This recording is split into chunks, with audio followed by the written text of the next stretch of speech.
এই গল্পটি সম্পূর্ণরূপে কল্পনাপ্রসূত। এর সাথে কোনো বাস্তব ব্যক্তি, ঘটনা বা স্থানের মিলিয়ে দেওয়া ঠিক নয়। কোনো চরিত্র বা ঘটনার সাথে বাস্তব জীবনের কোনো মিল থাকলে তা সম্পূর্ণরূপে কাকতালীয়। এই গল্পের উদ্দেশ্য শুধুমাত্র বিনোদন। নমস্কার বন্ধুরা, আমি রূপম আর আপনারা শুনছেন রূপম স্টোরি লাইন্স। আজ আমাদের বিশেষ নিবেদন, শালবনের অন্ধকার ডাক। বন্ধুরা, গল্প শুরু করার আগে একটি বিশেষ অনুরোধ, আপনারা যদি আমার চ্যানেলে নতুন হয়ে থাকেন তাহলে অবশ্যই চ্যানেলটা সাবস্ক্রাইব করে রাখবেন, যাতে পরের এরকম আরও নতুন নতুন গল্প শুনতে পারেন। গল্পটা শুরু হচ্ছে, শুনতে থাকুন। অধ্যায় ১। নিষিদ্ধ পথ। বীরভূম জেলার এক প্রত্যন্ত গ্রাম, নাম ধনেশ্বরপুর। গ্রামটা চারদিক থেকে ঘেরা ঘন শালবনে। দিনের বেলাতেও ওই জঙ্গলটার ভেতরে আলো ঠিকমতো ঢোকে না। গ্রামের বয়স্ক মানুষরা সবসময় একটা কথা বলতো, সূর্য ডোবার পরে শালবনের ভেতর যাস না। কেউ ডাকে তবু যাস না। কিন্তু গ্রামের নতুন স্কুল শিক্ষক অমিত এসব কুসংস্কার মানত না। অমিত কলকাতা থেকে এসেছে, বিজ্ঞান নিয়ে পড়াশোনা করেছে। ভূত প্রেতের গল্প শুনলে সে শুধু হাসত। একদিন স্কুল ছুটির পরে বাড়ি ফেরার পথে গ্রামের ছাত্র রাহুল বলল, স্যার, ওই জঙ্গলের রাস্তা দিয়ে যাবেন না। অমিত হেসে বলল, কেন, ভূত আছে নাকি? রাহুল গম্ভীর মুখে বলল, ভূত না, কিন্তু কেউ আছে। অমিত থমকে গেল। মানে? রাহুল নিচু গলায় বলল, ওখানে যারা যায় সবাই ফিরে আসে না। অধ্যায় ২। অদ্ভুত বাড়ি। সেদিন সন্ধ্যায় শর্টকাট ধরে অমিত শালবনের ভিতর দিয়ে ফিরছিল। চারপাশে নিস্তব্ধতা। হঠাৎ ঝপাঝপ, কেউ যেন শুকনো পাতার উপর দিয়ে হাঁটছে। অমিত থামল, পেছনে তাকাল, কেউ নেই। সে আবার হাঁটতে শুরু করল। হঠাৎ দূরে একটা ভাঙা বাড়ি চোখে পড়ল। বাড়িটার চারপাশে বড় বড় শালগাছ, দরজা আধখোলা। অমিত অবাক হল, এতদিন তো এই বাড়ি চোখে পড়েনি। সে এগিয়ে গেল। দরজাটা ঠেলে খুলতেই ক্যাঁচ, ভেতরটা অন্ধকার।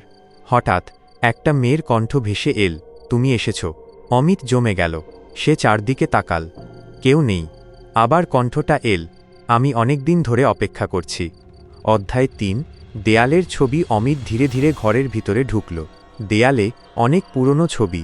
একটা ছবিতে দেখা গেল একটা মেয়ে, সাদা শাড়ি, লম্বা চুল, চোখ দুটো অদ্ভুত। ঠিক তখনই পেছনে দরজাটা বন্ধ হয়ে গেল। ধাম! অমিত ঘুরে দাঁড়াল। দরজা বন্ধ, কিন্তু কেউ নেই। হঠাৎ আবার সেই কণ্ঠ, আমাকে চিনতে পারছো না? অমিত কাঁপা গলায় বলল, কে তুমি? উত্তর এল, আমি এখানেই থাকি। অধ্যায় ৪। গ্রামের গোপন ইতিহাস। পরদিন সকালে অমিত গ্রামের বৃদ্ধ হরিনাথ কাকাকে সব বলল। হরিনাথ কাকার মুখ ফ্যাকাশে হয়ে গেল। তিনি ধীরে বললেন, তুই ওই বাড়িতে গেছিস? অমিত বলল, হ্যাঁ। হরিনাথ কাকা বললেন, ওটা শান্তিবালা ম্যানর। অমিত অবাক, মানে? হরিনাথ কাকা বললেন, ৫০ বছর আগে ওই বাড়িতে একটা মেয়ে থাকত, নাম ছিল শান্তিবালা। এক রাতে সে হঠাৎ হারিয়ে যায়। তারপর থেকে যারা ওই বাড়িতে গেছে তারা আর ফিরে আসেনি। অধ্যায় ৫। প্রথম ছায়া। সেদিন রাতে অমিত ঘুমোচ্ছিল। হঠাৎ টক টক টক, জানালায় শব্দ। সে উঠে দাঁড়াল, জানালার বাইরে তাকাল। দেখল একটা মেয়ে দাঁড়িয়ে আছে, সাদা শাড়ি, লম্বা চুল, ঠিক সেই ছবির মেয়েটা। সে ধীরে বলল, আমি তোমাকে নিয়ে যেতে এসেছি। অমিত পিছিয়ে গেল। কোথায়? মেয়েটা হাসল, তারপর বলল, আমার বাড়িতে, শালবনের ভিতরে। অধ্যায় ৬। নিষিদ্ধ সত্য। পরদিন সকালে অমিত আবার জঙ্গলের দিকে গেল, কিন্তু এবার বাড়িটা নেই, একদম নেই, যেন কখনো ছিলই না। ঠিক তখনই পেছন থেকে একটা কণ্ঠ, ওটা সবাই দেখতে পায় না। অমিত ঘুরে দেখল একজন বৃদ্ধ দাঁড়িয়ে। তিনি বললেন, ওই বাড়ি তখনই দেখা যায় যখন শান্তিবালা কাউকে ডাকে। অমিত থমকে গেল, মানে? বৃদ্ধ বললেন, এবার তোমার পালা। অধ্যায় ৭। অন্ধকারের সত্য। টুইস্ট শুরু। সেদিন রাতে অমিত আবার সেই স্বপ্ন দেখল। সে শালবনের ভিতরে দাঁড়িয়ে, চারদিকে কুয়াশা, দূরে শান্তিবালা দাঁড়িয়ে। সে বলল, তুমি আমাকে মুক্তি দেবে। অমিত বলল, কিভাবে? শান্তিবালা বলল, আমাকে যে মেরেছিল তার সত্যিটা সবাইকে বলো। অমিত অবাক, মানে তোমাকে হত্যা করা হয়েছিল? শান্তিবালা মাথা নাড়ল, আর সেই হত্যাকারী এখনও বেঁচে আছে। অধ্যায় ৮। ভয়ঙ্কর প্রকাশ। পরদিন অমিত জানতে পারল হরিনাথ কাকাই ছিলেন শান্তিবালার শেষ দেখা মানুষ। অমিত তার কাছে গেল, জিজ্ঞেস করল, আপনি কি জানেন শান্তিবালার কি হয়েছিল? হরিনাথ কাকা কাঁপতে শুরু করলেন। হঠাৎ জানালার বাইরে বাতাস জোরে বইতে লাগল। দরজা বন্ধ হয়ে গেল। আর একটা কণ্ঠ ভেসে এল, সত্যিটা বলো। হরিনাথ কাকা চিৎকার করে উঠলেন, আমি চাইনি ও মরুক। অমিত স্তব্ধ। অধ্যায় 9।